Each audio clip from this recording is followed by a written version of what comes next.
Deuxième livre des Chroniques, chapitre 31.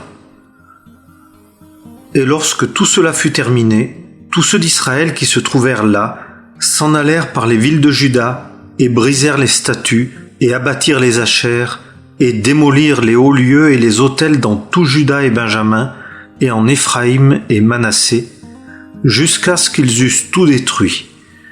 Et tous les fils d'Israël retournèrent dans leur ville, chacun dans sa possession.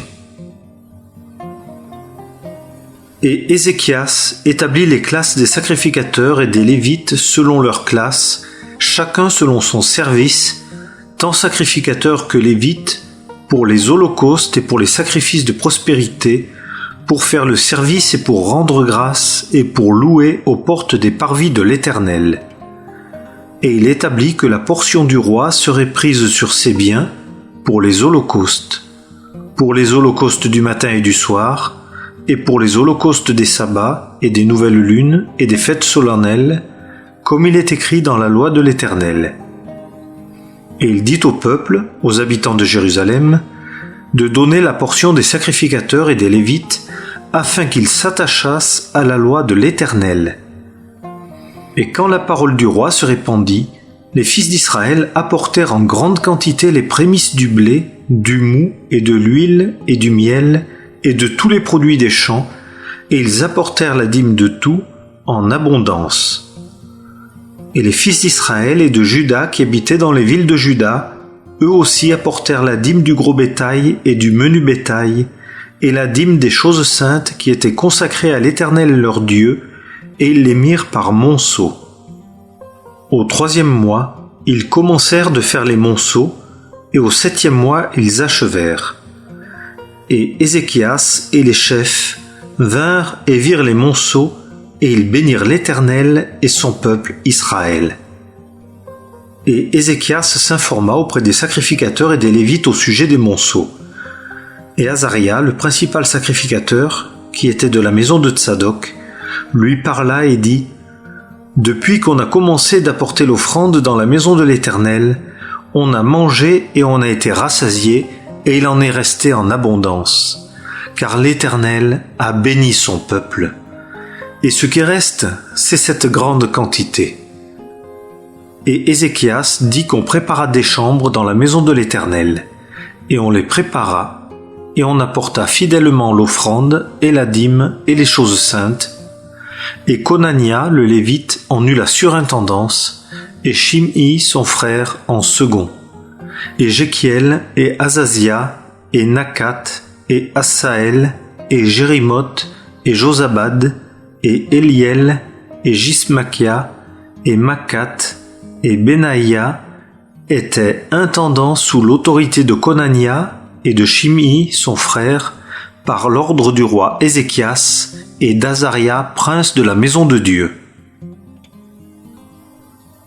Et Coré, fils de Jimna, le Lévite, qui était portier vers le levant, était préposé sur les offrandes volontaires faites à Dieu pour distribuer l'offrande de l'Éternel et les choses très saintes.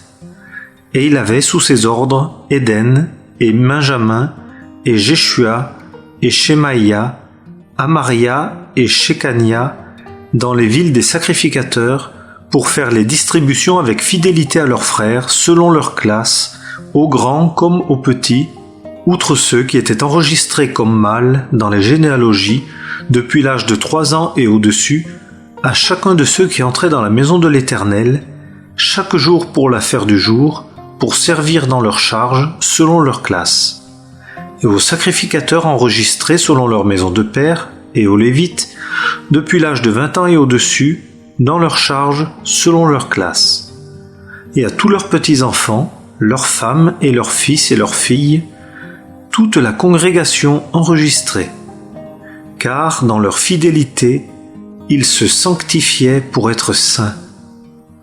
Et pour les fils d'Aaron, les sacrificateurs, qui étaient dans la campagne, répandus dans les banlieues de leur ville, il y avait dans chaque ville des hommes désignés par leur nom pour distribuer les portions à tous les mâles parmi les sacrificateurs et à tous ceux qui étaient enregistrés parmi les Lévites.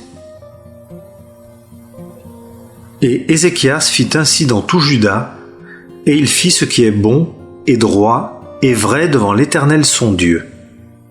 Et dans toute œuvre qu'il entreprit, dans le service de la maison de Dieu, et dans la loi et dans les commandements, pour rechercher son Dieu, il agit de tout son cœur et prospéra.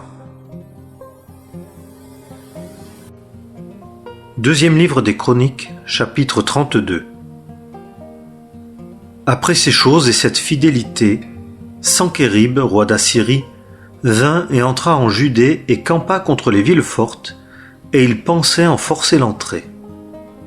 Et quand Ézéchias vit que Sankérib venait, et qu'il se dirigeait contre Jérusalem pour lui faire la guerre, il tint conseil avec ses chefs et ses hommes forts pour arrêter les eaux des sources qui étaient en dehors de la ville, et ils lui aidèrent.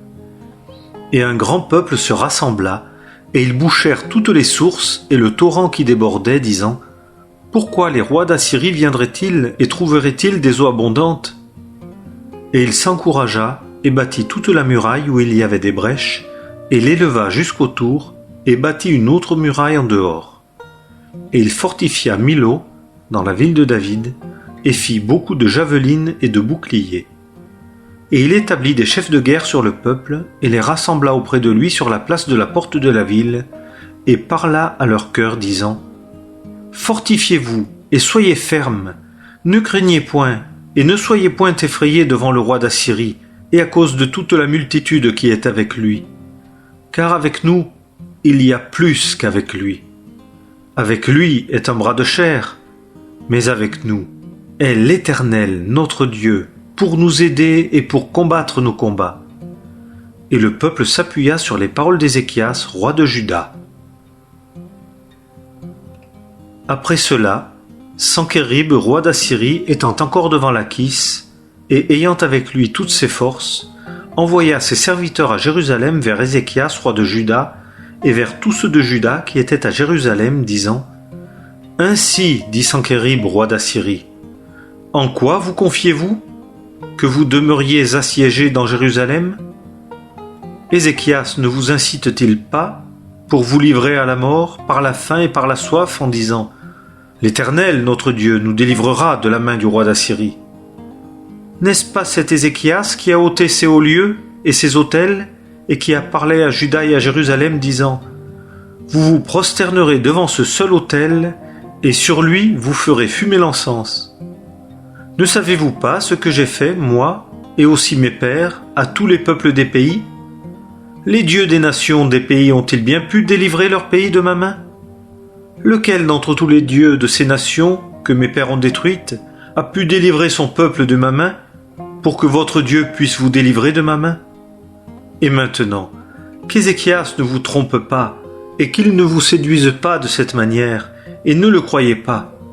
Car aucun Dieu d'aucune nation, ni d'aucun royaume, n'a pu délivrer son peuple de ma main, ni de la main de mes pères. Combien moins votre Dieu vous délivrera-t-il de ma main ? Et ses serviteurs parlèrent encore contre l'Éternel, le vrai Dieu, et contre Ézéchias son serviteur. Et il écrivit une lettre pour outrager l'Éternel, le Dieu d'Israël, et pour parler contre lui, disant : de même que les dieux des nations des pays n'ont pas délivré leur peuple de ma main, de même le Dieu d'Ézéchias ne délivrera pas son peuple de ma main. Et ils crièrent à haute voix en langue judaïque au peuple de Jérusalem qui était sur la muraille, pour leur faire peur et les épouvanter afin de prendre la ville. Et ils parlèrent du Dieu de Jérusalem comme des dieux des peuples de la terre, ouvrage de main d'homme. Et le roi Ézéchias et Ésaïe le prophète, fils d'Amoz, prièrent à ce sujet, et ils crièrent au ciel. Et l'Éternel envoya un ange qui extermina tous les hommes forts et vaillants, et les princes et les capitaines dans le camp du roi d'Assyrie. Et il s'en retourna la honte au visage dans son pays. Et comme il entrait dans la maison de son Dieu, ceux qui étaient sortis de ses entrailles le firent tomber là par l'épée. Et l'Éternel sauva Ézéchias et les habitants de Jérusalem de la main de Sankérib, roi d'Assyrie, et de la main de tous, et les protégea tout alentour. Et beaucoup de gens apportèrent des offrandes à l'Éternel, à Jérusalem, et des choses précieuses à Ézéchias, roi de Juda, et après cela, il fut élevé aux yeux de toutes les nations. En ces jours-là, Ézéchias fut malade à la mort. Et il pria l'Éternel. Et l'Éternel lui parla et lui donna un signe. Mais Ézéchias ne rendit pas en raison du bienfait qu'il avait reçu. Car son cœur s'éleva et il y eut de la colère contre lui et contre Juda et Jérusalem. Et Ézéchias s'humilia de ce que son cœur s'était élevé, lui et les habitants de Jérusalem, et la colère de l'Éternel ne vint pas sur eux pendant les jours d'Ézéchias. Et Ézéchias eut de très grandes richesses et une très grande gloire, et il se fit des trésoreries pour l'argent et l'or et les pierres précieuses et les aromates et les boucliers et pour toutes sortes d'objets d'agrément, et des magasins pour les produits en blé, en mou et en huile, et des stalles pour toute espèce de bétail, et il se procura des troupeaux pour les stalles. Et il se bâtit des villes, et il eut des troupeaux de menu et de gros bétail en abondance. Car Dieu lui donna de fort grands biens. Et ce fut lui, Ézéchias, qui boucha l'issue supérieure des eaux de Gihon, et les conduisit sous le sol à l'occident de la ville de David.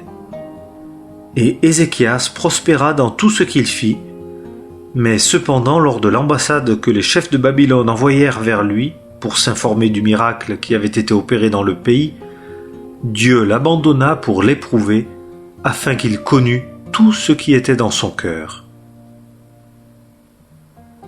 Et le reste des actes d'Ézéchias et ses actions pieuses, voici, ils sont écrits dans la vision d'Ésaïe le prophète, fils d'Amoz, dans le livre des rois de Juda et d'Israël. Et Ézéchias s'endormit avec ses pères, et on l'enterra à l'endroit le plus élevé des sépulcres des fils de David. Et tout Juda et les habitants de Jérusalem lui rendirent honneur à sa mort. Et Manassé, son fils, régna à sa place. Deuxième livre des Chroniques, chapitre 33. Manassé était âgé de 12 ans lorsqu'il commença de régner, et il régna 55 ans à Jérusalem. Et il fit ce qui est mauvais aux yeux de l'Éternel, selon les abominations des nations que l'Éternel avait dépossédées devant les fils d'Israël. Et il rebâtit les hauts lieux qu'Ézéchias son père avait démolis, et éleva des autels au Baal et fit des Ashères, et il se prosterna devant toute l'armée des cieux et les servit. Et il bâtit des autels dans la maison de l'Éternel, de laquelle l'Éternel avait dit « C'est dans Jérusalem que sera mon nom à toujours. » Et il bâtit des autels à toute l'armée des cieux dans les deux parvis de la maison de l'Éternel. Et il fit passer ses fils par le feu dans la vallée du fils de Hinnom. Et il pronostiquait et pratiquait les enchantements et la magie, et il établit des évocateurs d'esprit et des diseurs de bonne aventure. Et il fit outre mesure ce qui est mauvais aux yeux de l'Éternel pour le provoquer à colère. Et il plaça une image taillée, l'idole qu'il avait faite, dans la maison de Dieu, de laquelle Dieu avait dit à David et à Salomon son fils, « C'est dans cette maison et dans Jérusalem que j'ai choisi, entre toutes les tribus d'Israël, que je mettrai mon nom à toujours.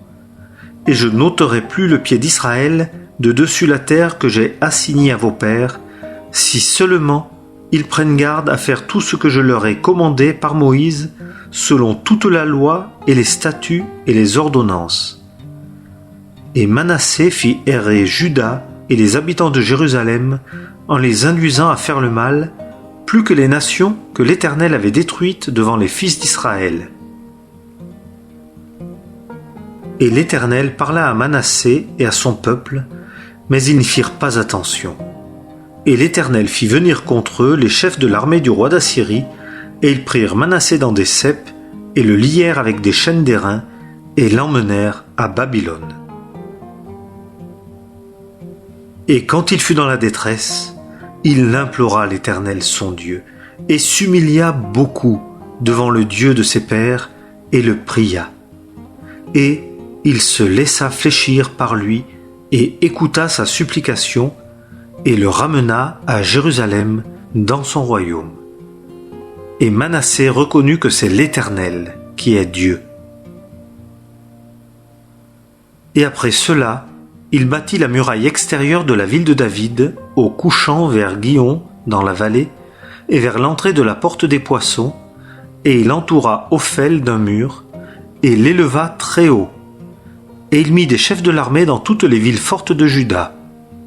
Et il ôta de la maison de l'Éternel les dieux étrangers, et l'idole, et tous les autels qu'il avait bâtis sur la montagne de la maison de l'Éternel et à Jérusalem, et les jeta hors de la ville. Et il mit en état l'autel de l'Éternel, et y sacrifia des sacrifices de prospérité et d'action de grâce. Et il commanda à Juda de servir l'Éternel, le Dieu d'Israël. Toutefois, le peuple sacrifiait encore sur les hauts lieux, mais seulement à l'Éternel leur Dieu. Et le reste des actes de Manassé, et sa prière à son Dieu, et les paroles des voyants qui lui parlèrent au nom de l'Éternel, le Dieu d'Israël, voici, cela est écrit dans les actes des rois d'Israël. Et sa prière, et comment Dieu fut fléchi, et tout son péché, et le mal qu'il commit, et les endroits où il bâtit des hauts lieux et dressa des achères et des images taillées, avant qu'il se fût humilié. Voici cela est écrit dans les paroles de Osaïe. Et Manassé s'endormit avec ses pères, et on l'enterra dans sa maison. Et Amon, son fils, régna à sa place. Amon était âgé de 22 ans lorsqu'il commença de régner, et il régna 2 ans à Jérusalem. Et il fit ce qui est mauvais aux yeux de l'Éternel, comme avait fait Manassé son père. Et Amon sacrifia à toutes les images taillées que Manassé son père avait faites, et les servit. Et il ne s'humilia point devant l'Éternel, comme Manassé son père s'était humilié. Car lui, Amon, multiplia son péché. Et ses serviteurs conspirèrent contre lui et le mirent à mort dans sa maison. Mais le peuple du pays tua tous ceux qui avaient conspiré contre le roi Amon. Et le peuple du pays établit pour roi Josias, son fils, en sa place.